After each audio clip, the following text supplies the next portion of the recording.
In this video, we're going to show you how to fix a Samsung soundbar that won't turn on. Ever sat down to watch your favorite show and your soundbar just won't start? It's a common problem, but don't worry, we've got some easy fixes for you. Stick with us until the end of this video and we'll walk you through some simple steps to get your soundbar working again. You'll be surprised at how straightforward it can be. Let's get started. First, check the power connection. It's basic but crucial.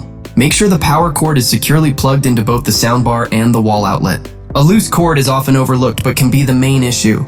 Test your outlet. Try plugging a different device, like a lamp, into the same outlet. If it doesn't work, the problem could be with the outlet itself. In this case, check your home circuit breaker or consider consulting an electrician. Additionally, try plugging your soundbar into a different outlet to see if the issue is with the original outlet. Sometimes simply changing the outlet can resolve power-related issues with your soundbar. Now let's talk about the AnyNet Plus setting. AnyNet Plus lets your soundbar and TV work together seamlessly. You can find this setting on your soundbar remote. But here's a pro tip. If AnyNet Plus is on and you're still facing issues, turn it off and then manually turn on your soundbar. Also, if you're using apps on your TV, the soundbar might not turn on as expected. To fix this, switch your TV input to live TV or another external source before turning it off. This ensures the soundbar is correctly recognized when the TV is back on. And if AnyNet Plus was enabled and you're still stuck, try disconnecting everything from the soundbar, toggle AnyNet Plus off and on, and then reconnect. This reset has worked for many and might just do the trick for you too.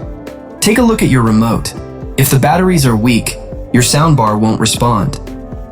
Sometimes, simply replacing the batteries can solve your problem. Use the soundbar's physical power button. This step is really helpful to check if the remote control is the problem.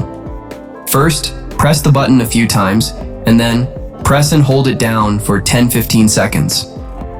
This can sometimes wake up the soundbar if it's been unresponsive. It's a simple yet effective trick. Have you considered a firmware update? Sometimes all your soundbar needs is a little tech refresh to get back on track. If it was working fine before and suddenly stopped, this could be the key. Dive into the Samsung app or use a USB to check for any available updates. A quick update can work wonders and might be just what your soundbar is waiting for. Now it's time to reset your Samsung soundbar. It's a simple yet effective solution.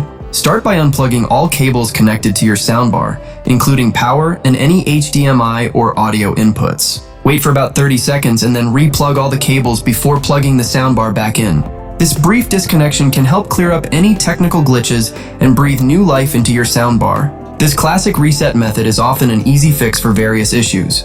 If you've tried everything and your soundbar is still not cooperating, it's time to reach out to Samsung's customer support. They can provide more in-depth assistance. That's it for the video. We hope this helps resolve the issue of your Samsung soundbar not turning on. Thanks for watching. If you found this video helpful, please hit the like button, share it, and don't forget to subscribe for more helpful tech tips and tricks. If you have any questions or additional tips of your own, feel free to drop them in the comments below. See you in the next video.